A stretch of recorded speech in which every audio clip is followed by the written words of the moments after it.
But yeah, so we got a lot to talk about today. We got some Star Wars to talk about because we just had Skeleton Crew that came out last night. We also got to talk about some stuff with Marvel Rivals, of course. So we're gonna get into some Star Wars talk. We're gonna get into some Marvel Rivals talk, and then we're gonna play some ranked again because I'm a glutton for punishment. I saw that Prime. I don't know if I can watch it on stream or not, but honestly, I get now why some people don't like Anakin, but he didn't bother me that much. Yeah, some of his deliveries were off, but I enjoyed it. Yeah, it was just a little like cringy at points, but I think it was kind of intended to be that way because like he's a teenager, right? He was like a 18 whatever year old at the time. So yeah, but I appreciate. Hey, I want to start off as well. Oh, just audio and images, nothing important. Okay. Want to start off and just thank you guys as well as we try to do this full time and stream like pretty much throughout the week. I will not be streaming on Friday morning. I have some jobs with my videography job, so Friday morning I won't be streaming, and Monday I may not be streaming because I got some work with my videography job, my business here. But yeah, so we're up to 16 subs already, guys. I appreciate you guys so much. And if you're watching this on YouTube, thank you. I'm going to start uploading these to our YouTube page as well. So, do you think Anakin was getting the attention he deserved from the council members? Yeah, Prime, exactly. Get the Ric Flair emote. So I think that there's a lot to say with that, Corvus, with the council. I think the council. My cat's going crazy in the background. You probably can't hear him, but I think the council, like, for better or for worse, did what they thought was best. You could say that they were kind of rude to Anakin, but in the end, I think in the end, Anakin's immaturity showed as well because he lacked a father figure to really guide him. He always wanted a father figure, but he never really had that father figure because, like, it's just that's what he craved for, right? He never had a father. He only had his mom, and Qui-Gon was his father figure, and that's why, like, when you see the battle with Darth Maul, Obi-Wan, and Qui-Gon, that's why it's called the Duel of Fates, because it's literally the duel of the fate of Anakin Skywalker. If Qui-Gon was around, I think that he would have been able to, like, help kind of course correct Anakin a little bit better than Obi-Wan, because Obi-Wan was more like a brother, right? Qui-Gon was more like a father, but it's just kind of like the council also, remember, they got to be deeply suspicious of him because, like, he's a virgins in the Force. They've never seen a virgins in the Force around a person. That's why, like, Mace is like, you a virgins around a person. When he takes him to the council, he's like, whoa. Because there's things like, hold on, I'm going to get you my Star Wars book.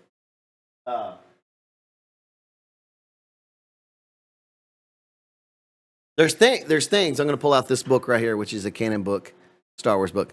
There are things that are virginses in the Force, which is basically a place that's super strong in the dark side or the light side.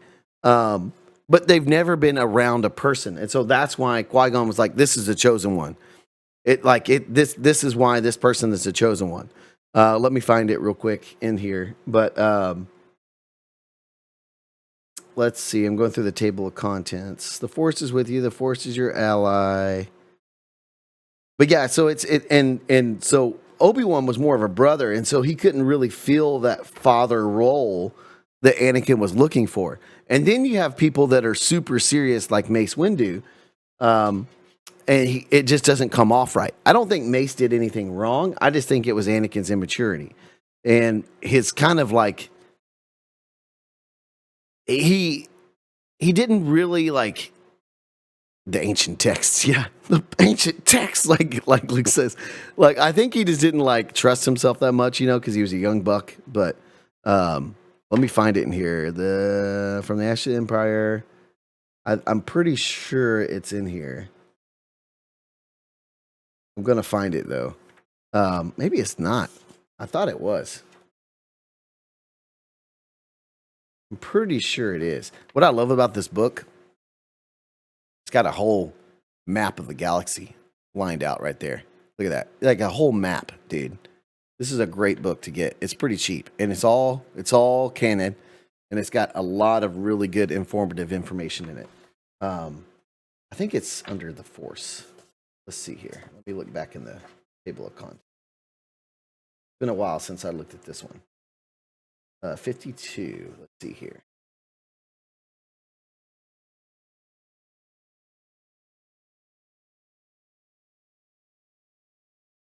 All right, yes, here we go. Here it is. Page 52 in this book.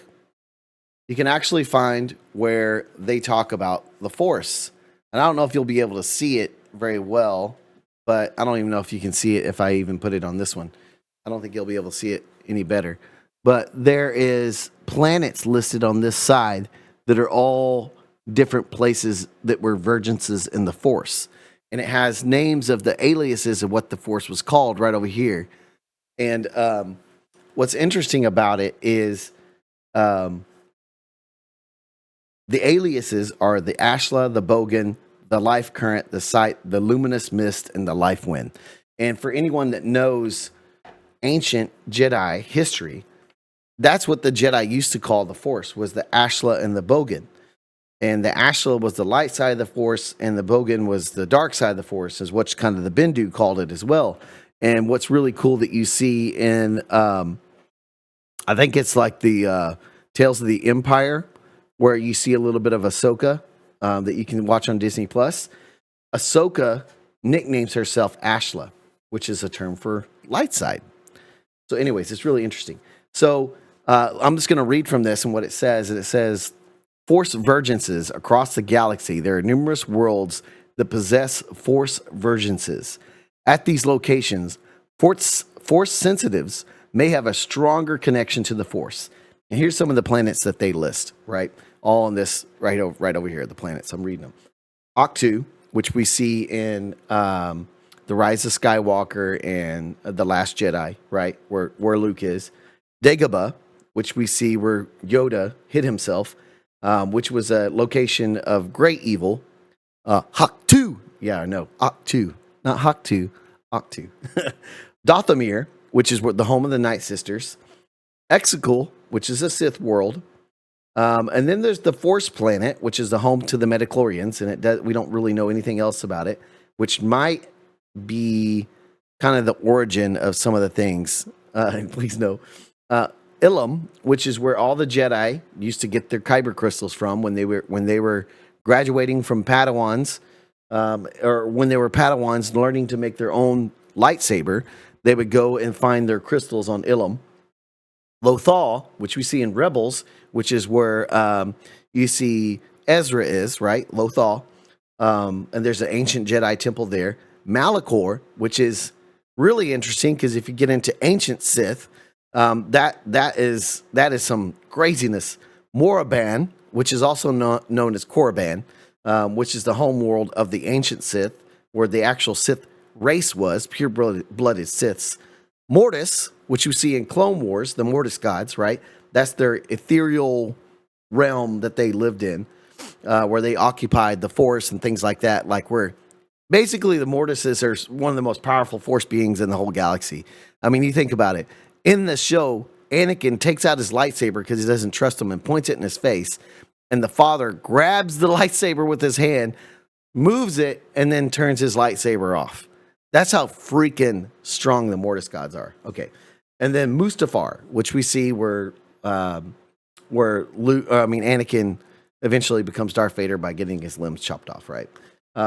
So that's one of the reasons why, like, when speaking of Sith, I didn't understand Count Dooku's motives.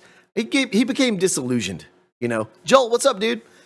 But you can find all that info in this book. So if you can go to Amazon and pick it up. I don't think it's very expensive, but this book is amazing. This is especially for like Star Wars fans that just want to learn like cool stuff about Star Wars and a general overview of most things Star Wars. This is a good place to start, man. It's a really good book. Then, if you want to get crazy,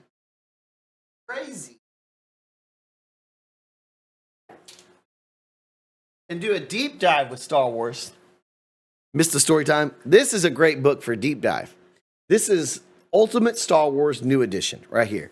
And let me tell you, dude, this book will give you hours and hours and hours of entertainment because it's so detailed, man. Look at this.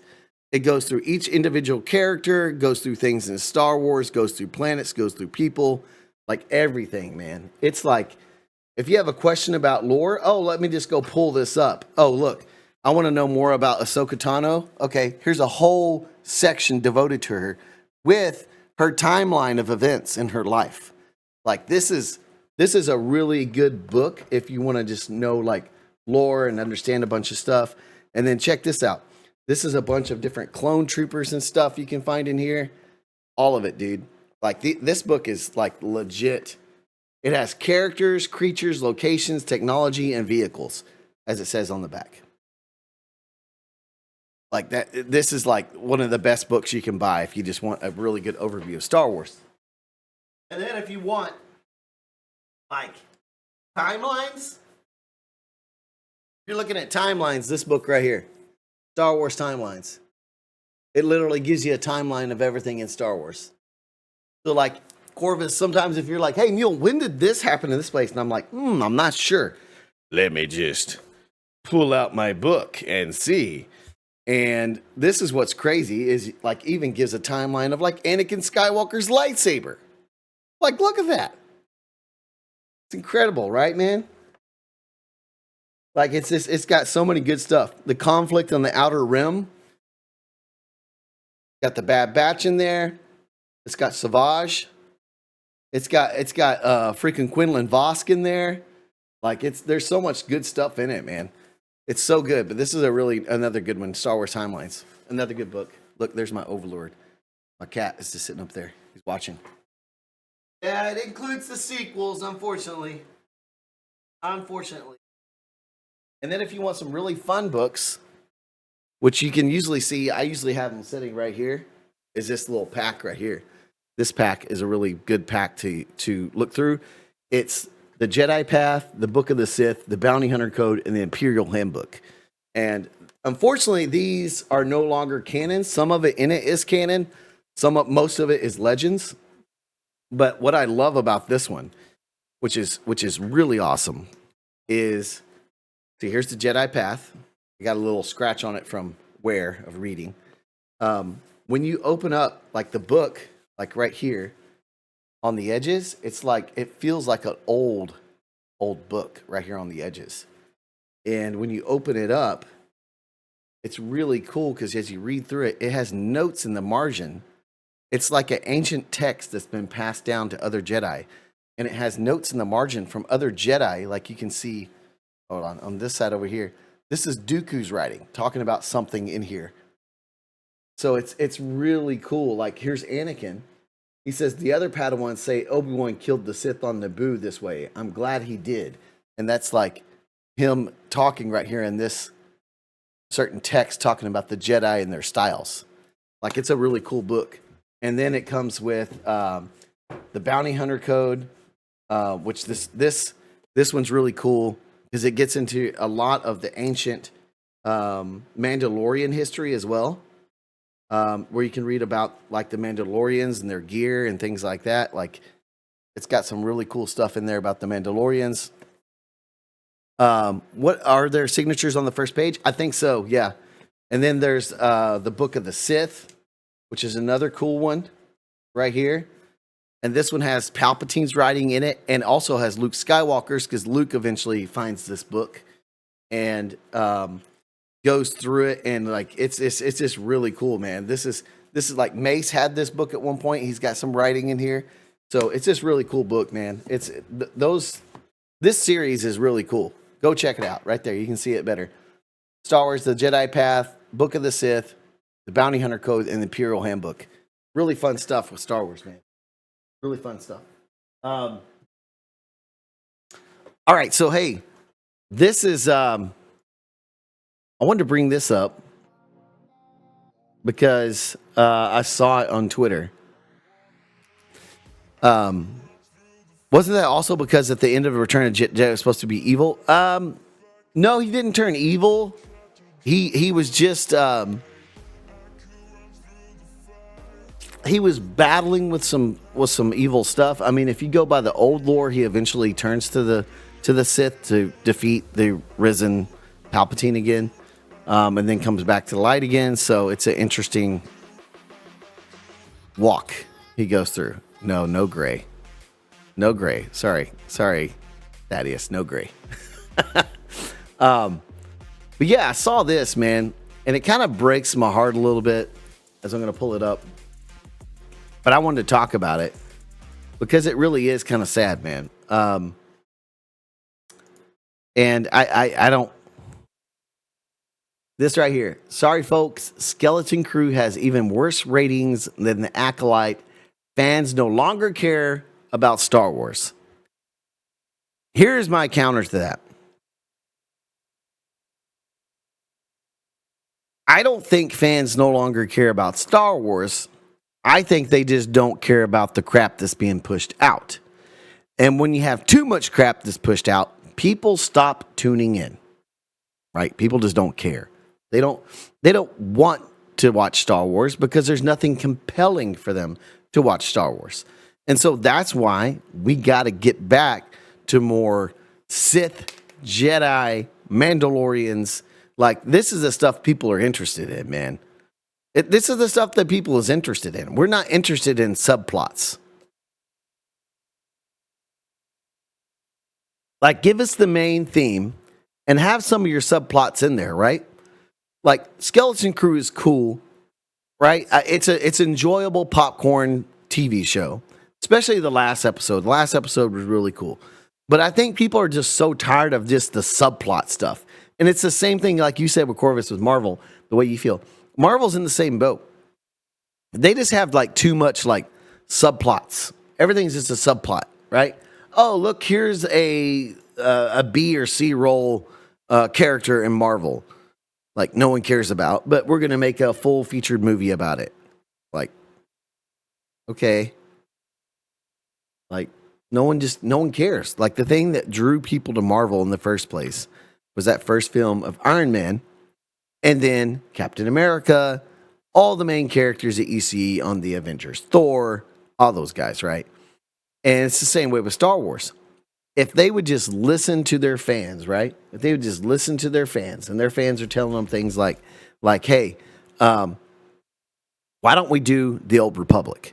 Why don't we do Revan and Malik? Why don't we do something from the Sith Eternal Empire or something like that?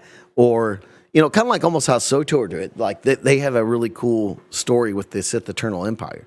And that's kind of what we saw with Knights of the Old Republic when we played that video game a long, long time ago with Revan and things like that, and Bastila, and, you know, I think Jolee Bindu. So if Prime really wanted his Grey Jedi, he could get Jolee Bindu as a Grey Jedi, you know.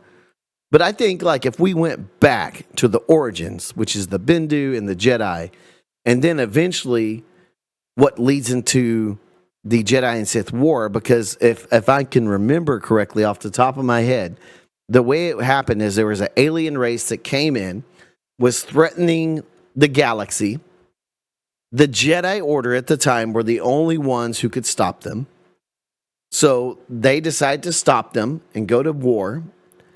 In that war, some of the Jedi realized, hey, man, using the dark side powers really is a great way to just destroy some folks. Like freaking force crushing, force chokes, like you name. I mean, like Luke, like I don't know if you guys caught on to that. I'm going to show it real quick. Hold on.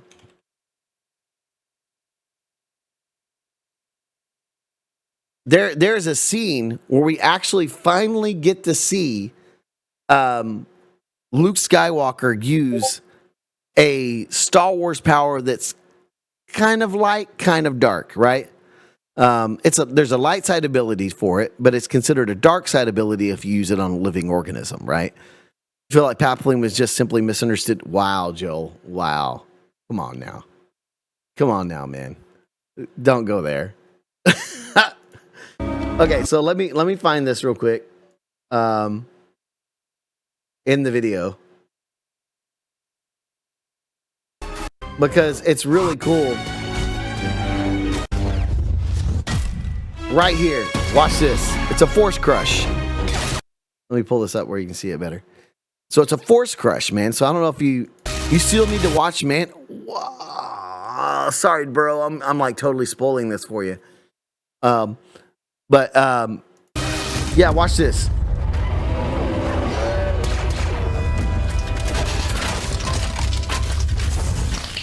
He just force crushed it, which is not a power that you see many Jedi use, right?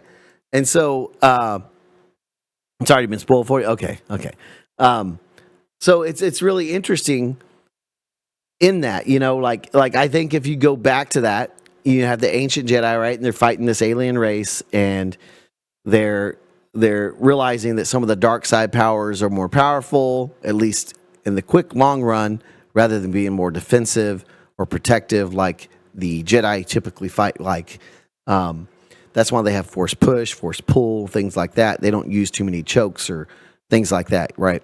And so when they beat them, because they used those dark side powers, they became corrupted and they wanted power for themselves. And then this ensued into the Great Jedi Civil War. And so this is where you kind of have the segments of the Jedi and the Sith, right? And they weren't called Sith at the time. They were just called Dark Jedi. And, because they didn't have a name for them or anything like that. And so they were called Dark Jedi. And I will get to that, Joel. But eventually the Jedi won. They push them off the home planet of the Jedi. And they find this hidden, forbidden planet, Moraban or Korriban. And on that planet is a race of people called Sith, which they then subjugate, make them enslaved, and eventually some of the Sith are force sensitive, of course, and learn to use the force and things like that. And that's kind of where they get a lot of the Sith code for the Dark Jedi. And the Dark Jedi just kind of like mold into the Sith, right? And then that's where you get the Jedi and the Sith and their ancient battle, right? So that's kind of like, I think everyone would love to see that, dude. Like, that would be really freaking awesome if we could see that. So Gina was this person right here. Let me find her. That's Gina right there. One X-Wing? She is a former MMA fighter turned actor, and she basically got let go by Disney because some of the things she was saying about the during 2019. So she got canceled, and she's strong, dude. She's like a legit fighter. And so she has an actual lawsuit with Disney right now about that. So it's going to be interesting. But yeah, so I think in the end, to round this up, like what I'm saying about this is that I just don't, I don't think that people don't care about Star Wars, but I think people are just tired of the crap. And the Acolyte just pushed it even further. People didn't care. They don't care, man. Yeah, she is. She really is, Joel. She really is. She is a beautiful, strong woman. She's not ugly, Let's see if I can find a picture. See, look, here's some pictures of her right here. That's her right there. Give Star Wars a break.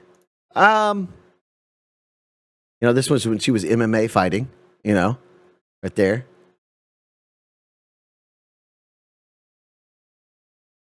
I don't think that Star Wars necessarily needs a break. I think what they need to do is just have better quality content rather than just pushing out tons of TV shows that are just kind of mid. You know what I mean? Because people lose interest. It's the same thing that's happening with Marvel. People lost interest in Marvel because everything they were pushing out was so freaking mid. No one cared. No one cared, man. It's like no one cared about anything that was coming out after the last what was it, Infinity War or whatever it was, or Endgame, sorry. Like, once Endgame came out, like, no one really cared anymore. And it's because all the crap after that was just kind of meh. Like, Falcon and Winter Soldier could have been freaking awesome, but they just made it kind of eh. Like, there were some parts in that show that were awesome. Like this, there were some parts in there that were awesome. Like, when, like, this is the Winter Soldier we remember, right? In the highway fight. Like, this fight right here is what we remember the Winter Soldier was like, right? Like, just awesome. I don't know why this is only 720. Right? And then look at this, like, fight that they're doing right here with the knives. And then you get, like, basically just, I don't know, it was just like the Bucky, like, this is the one cool part that I liked about Falcon and Winter Soldier right here, is when Bucky finally starts to show up instead of just being a wiener, right? Like, watch him in this fight right here. Catches a knife in the air.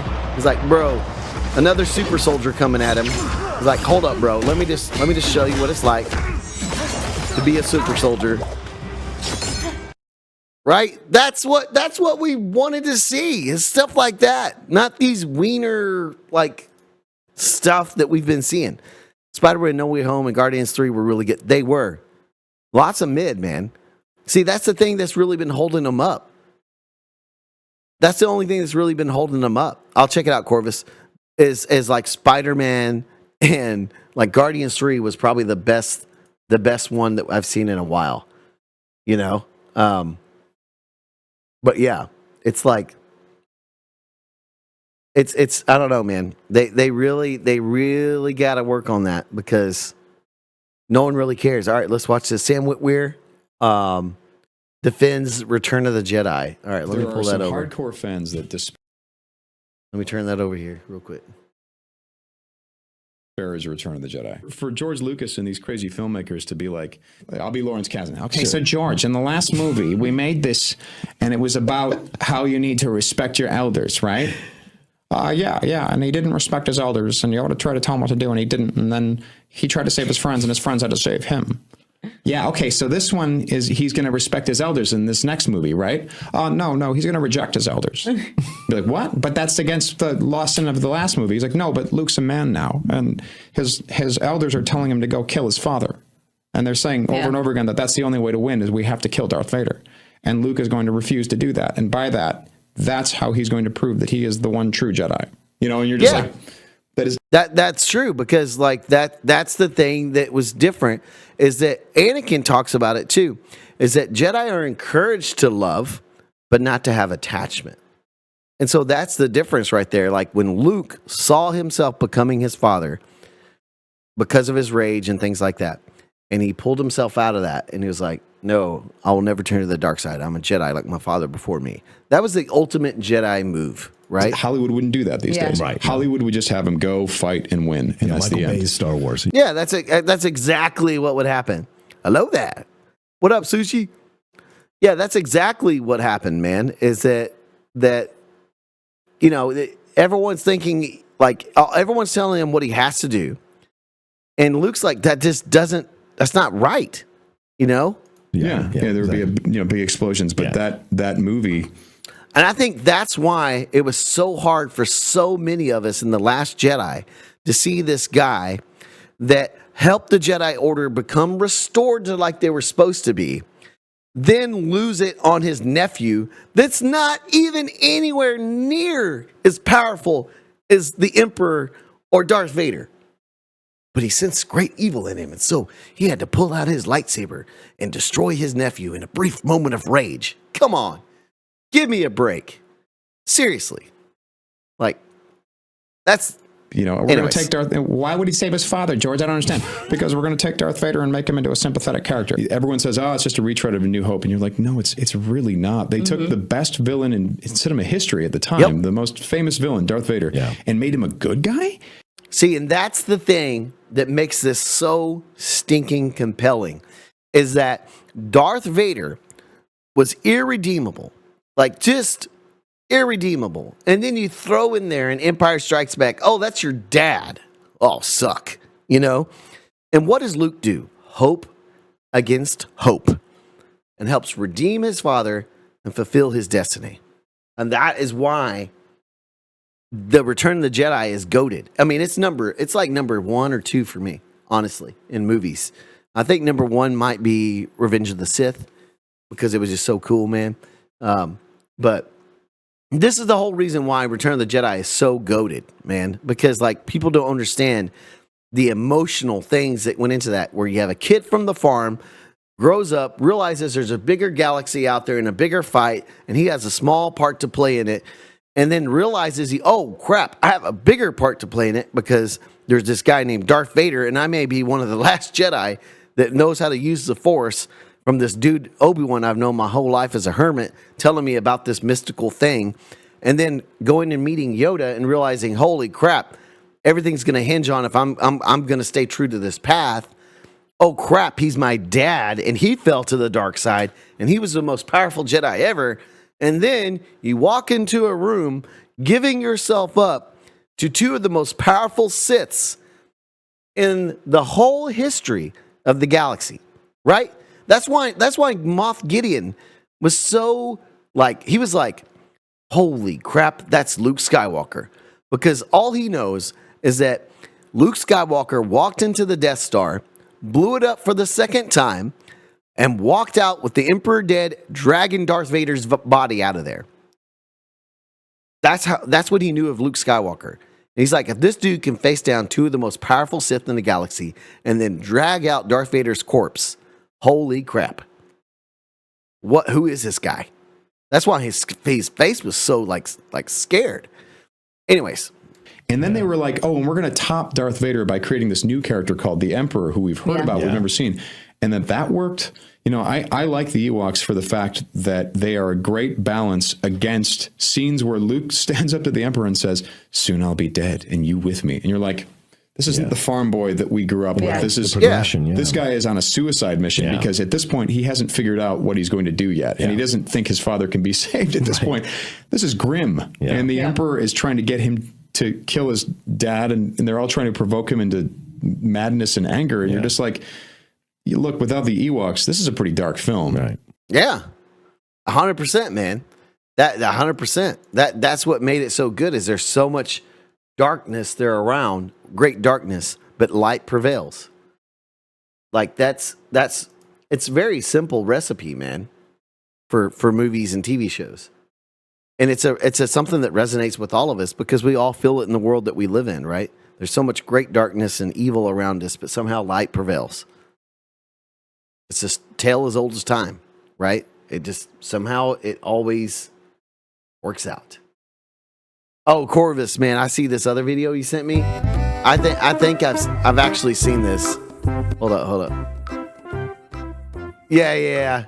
This is exactly what we talked about yesterday on stream. Like, why would you have an ancient dagger that has some connection to the Death Star that's destroyed, but can still tell you exactly where this holocron is that they're looking for, dude?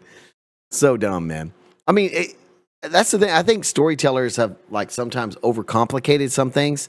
You just need to keep the story simple and understandable and easy to digest.